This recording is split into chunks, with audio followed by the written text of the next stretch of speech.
Practical work experience తో future ready 4 years BS program. పూర్తి వివరాలకు వెంటనే స్క్రీన్ పైన కనిపిస్తున్న నంబర్స్ కి కాల్ చేయండి. ఒక మహానుభావుడి రూపకర్త, ఇంకొక విజనరీ నాయకుడి కార్యదక్షత, క్రమశిక్షణ, ఇంకొక యువ నాయకుడి భవిష్యత్ ప్రణాళిక, వీళ్ళ ముగ్గురిని కూడా నడిపిస్తున్న పార్టీ కోసం ప్రాణ త్యాగానికైనా సిద్ధపడే కార్యకర్త, అన్నీ కలిపితే తెలుగు జాతి గర్వపడే తెలుగుదేశం పార్టీ.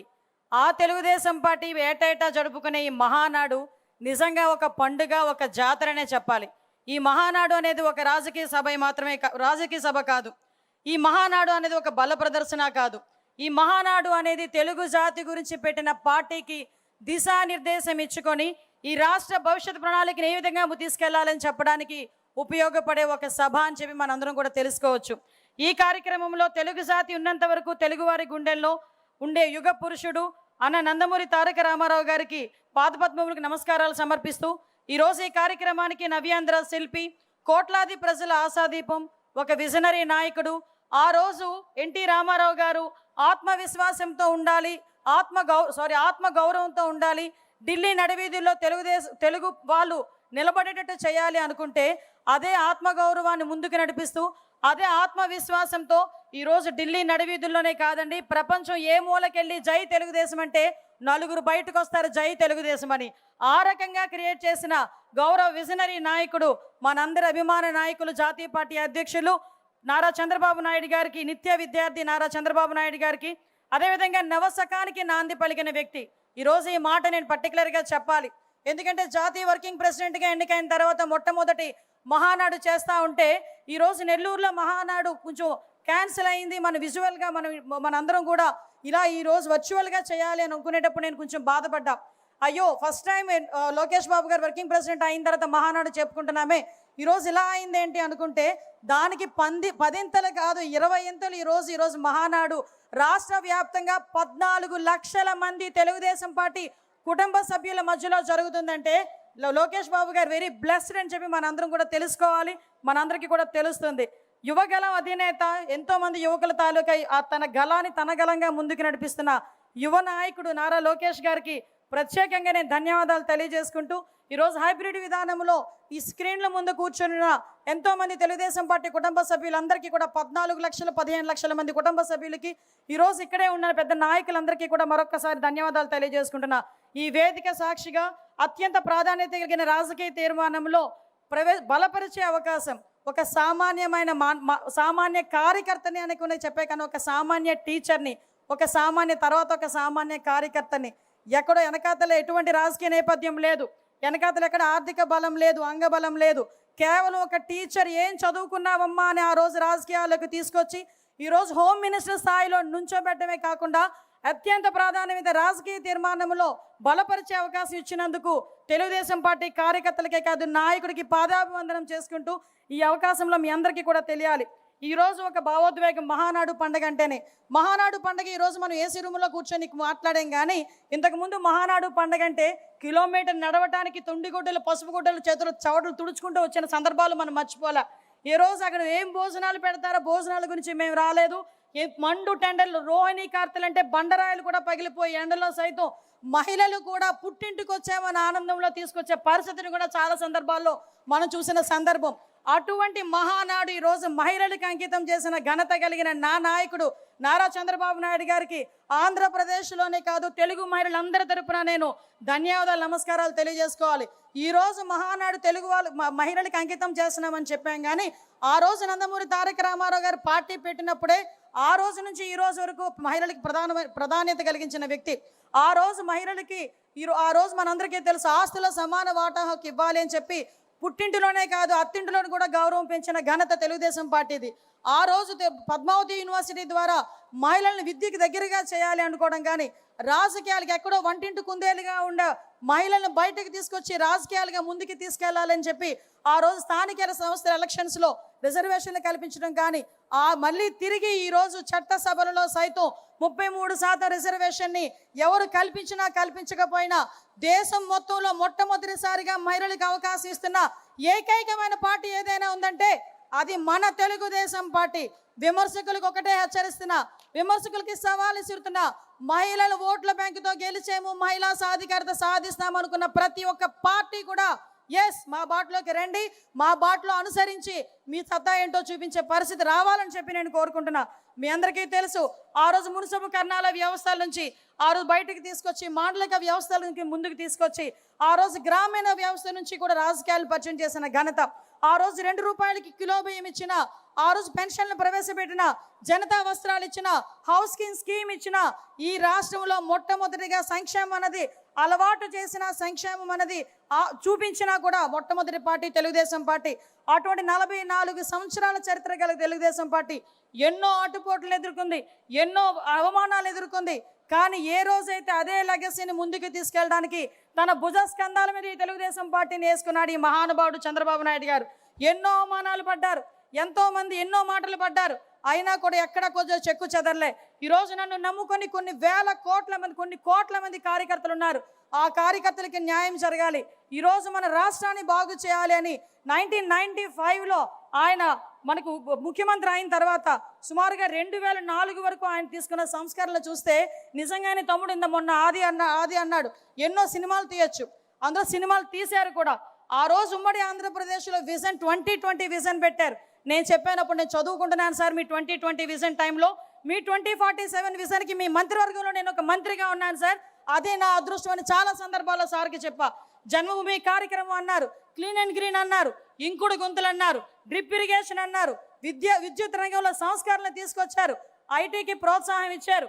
అటువంటి సంస్కరణల నుంచి ఈ రోజు వరకు జన్మభూమి కార్యక్రమాన్ని కాదు, శ్రమదానం కార్యక్రమాన్ని చేశారు. 1995 నాటికి పరిస్థితి ఏందిరా అంటే జీతాలు కూడా ఇచ్చుకోలేని పరిస్థితుల నుంచి 2004 వరకు చూస్తే ఆ రోజు ఆంధ్రప్రదేశ్ని ఐటీ హబ్గా మార్చిన ఘనత కలిగిన నాయకుడు మన నాయకుడు. ఆ తర్వాత పార్టీ మారింది, ఆ తర్వాత ధనయజ్ఞం అన్నారు, ఏదోదో యజ్ఞాలు చేశారు, అవినీతి చేశారు.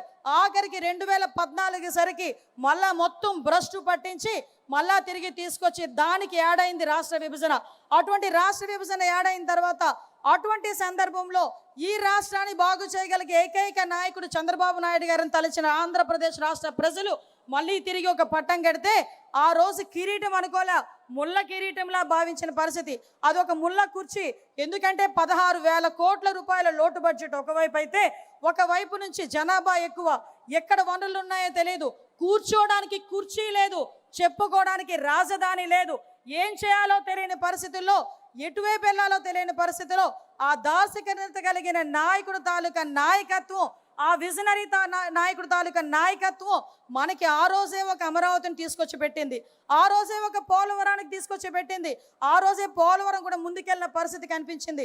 కియా మోటార్స్ లాంటి ఎన్నో సంస్థలు వచ్చినాయి. ఐటీని కూడా ఇక్కడ కూడా డెవలప్ చేయాలని వైజాగ్ని సెంట్రిక్గా చేసుకొని ఆ రోజు ఐటీని డెవలప్ చేసిన పరిస్థితి. ఇలా చూసుకుంటే ఎన్నో సంక్షేమ కార్యక్రమాలు. ఆ రోజు డబ్బులు లేకపోయినా 200 రూపాయల నుంచి 2,000 రూపాయల వరకు పెన్షన్ పెంచిన ఘనత కూడా గౌరవ ముఖ్యమంత్రి గారిది. పసుపు కుంకుమ ఇచ్చి ఆడబిడ్డలు ఆదుకున్న పరిస్థితి కూడా గౌరవ ముఖ్యమంత్రి గారిది. ఆ రోజు నుంచి ఈ రోజు వరకు కూడా మనం చూసుకుంటే ఎన్నో సంస్కరణలు తీసుకొచ్చారు. తర్వాత స్టార్ట్ అయిందండి అసలు బ్యాండ్ బాజా. ఏ దిష్టి తగిలిందో తెలియదు కానీ ఆంధ్రప్రదేశ్ రాష్ట్రానికి ఏదో అంటారు కదా, ఏ చెడుపు తగిలిందో తెలియదు కానీ ఆంధ్రప్రదేశ్ రాష్ట్రానికి 2019-24 నిజంగా చెప్పాలంటే ఒక డిస్ట్రాక్షన్. ఎలాంటి డిస్ట్రాక్షన్, ఎలాంటి విధ్వంసం అంటే ఇందాక చాలామంది నాయకులు చెప్పారు విధ్వంసం ఎప్పుడెప్పుడు విన్నామా అని.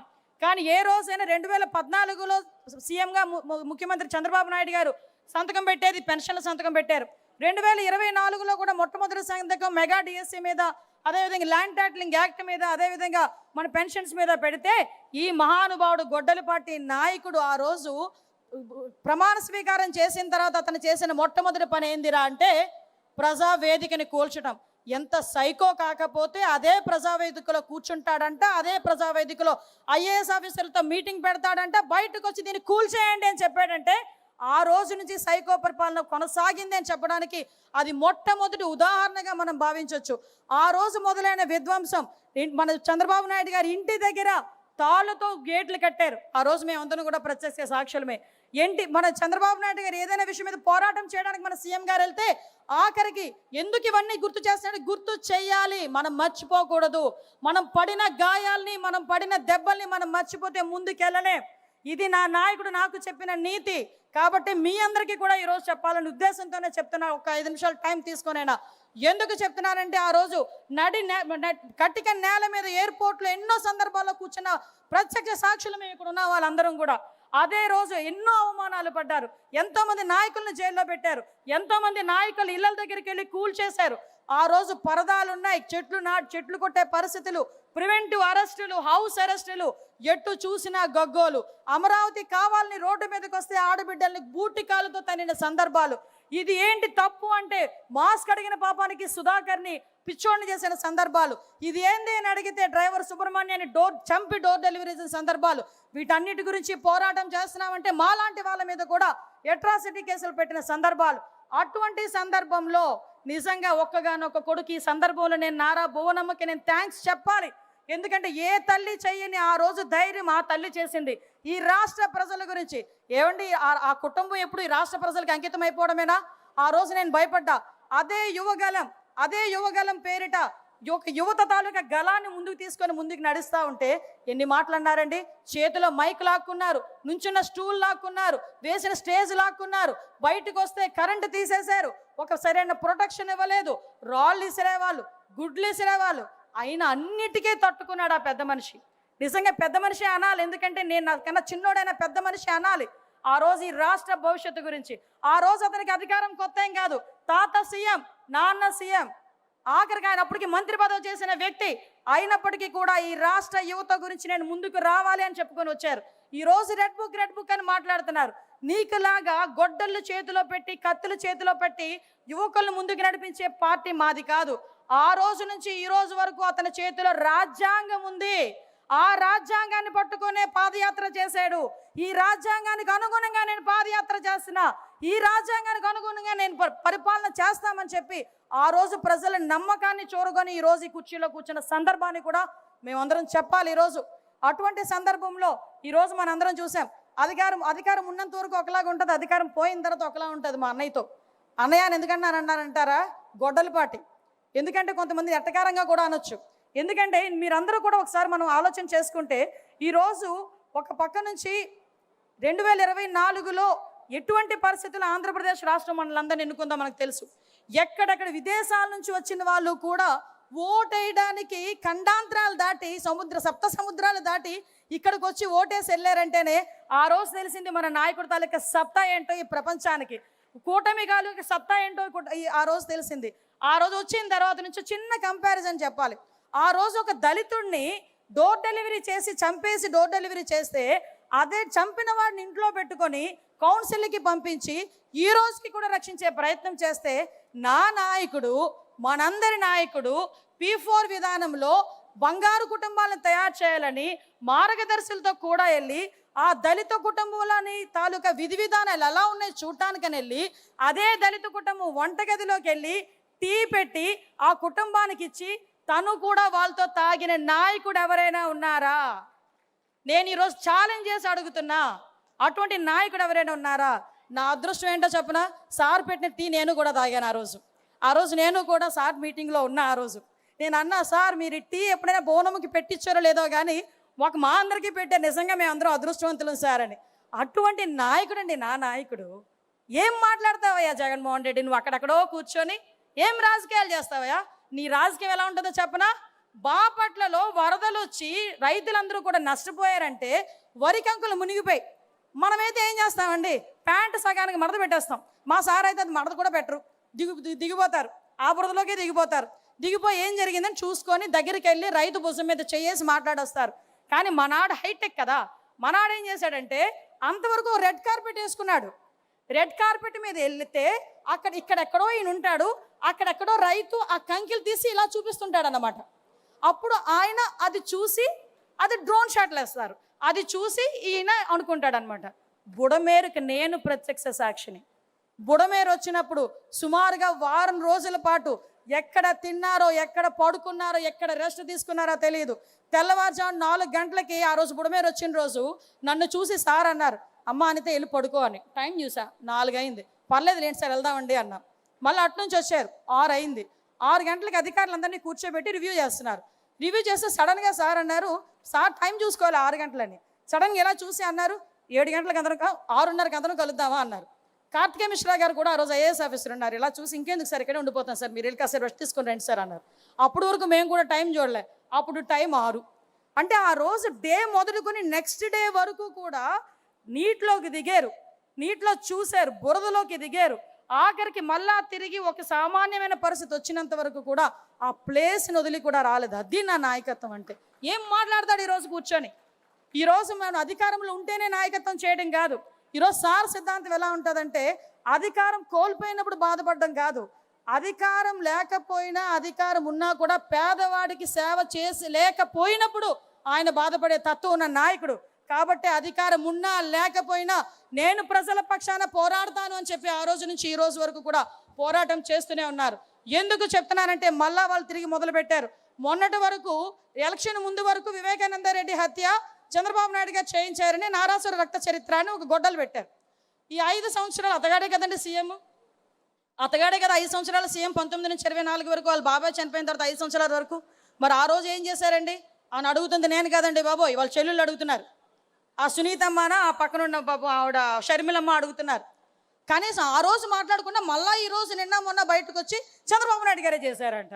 అంటే చెప్పేవాడికి అదే అంటారు కదా, వినేవాడు లోకువా అని.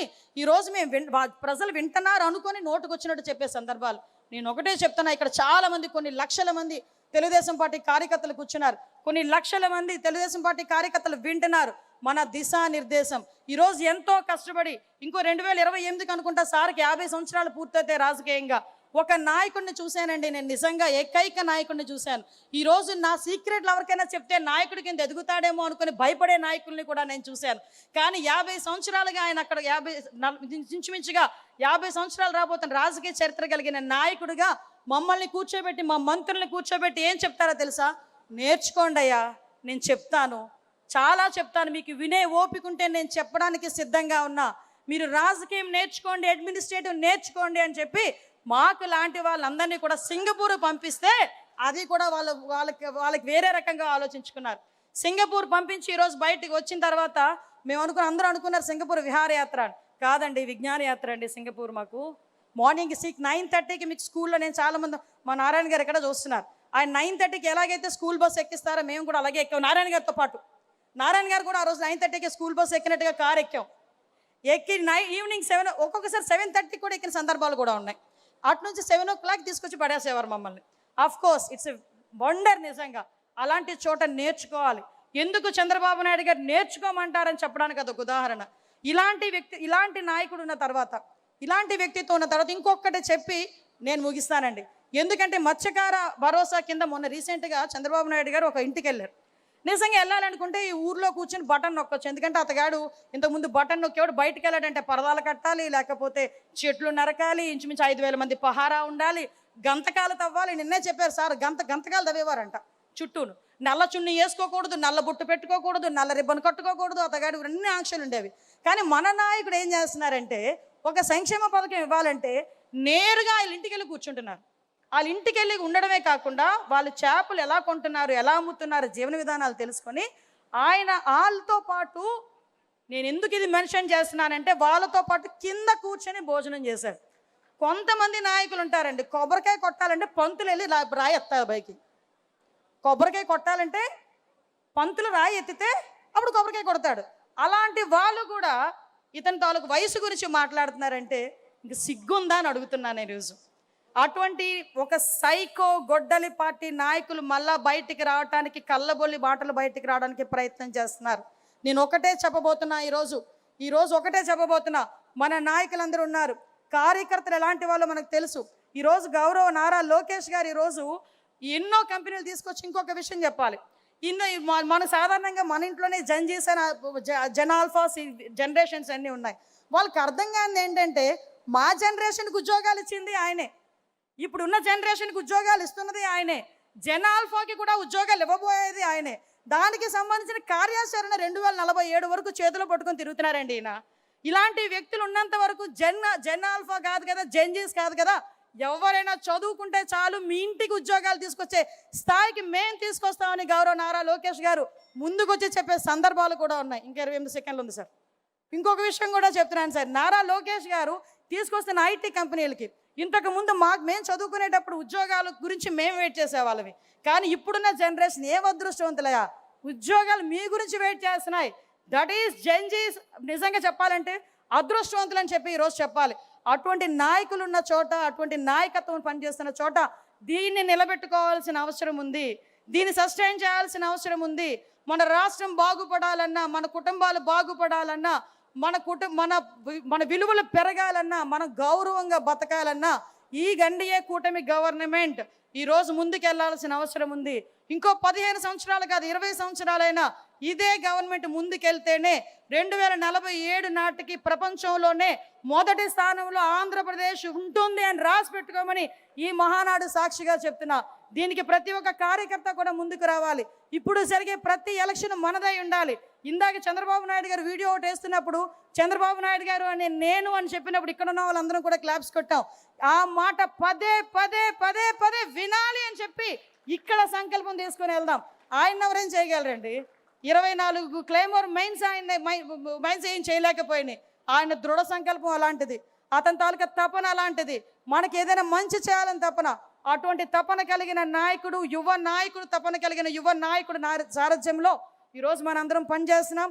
దీనికి మనందరం గర్వపడుతూనే దీన్ని ముందుకు తీసుకెళ్లే బాధ్యత కూడా మనందరం కూడా తీసుకుందామని మీకందరికీ కూడా తెలియజేసుకుంటూ, ఒక మంచి రాజకీయ తీర్మానం, ప్రెస్టేజ్గా ఉండే ఒక రాజకీయ తీర్మానం మీద మాట్లాడే అవకాశం, దాన్ని బలపరిచే అవకాశం ఇచ్చినందుకు మరొక్కసారి మీ అందరికీ కూడా మనస్ఫూర్తిగా పాదాభివందనం చేసుకుంటూ, నా నాయకుడికి, నా పార్టీకి నేను, నా కుటుంబం ఎల్లప్పుడూ రుణపడి ఉంటామని తెలియజేసుకుంటూ సెలవు తీసుకుంటున్నా. జై హింద్, జై తెలుగుదేశం.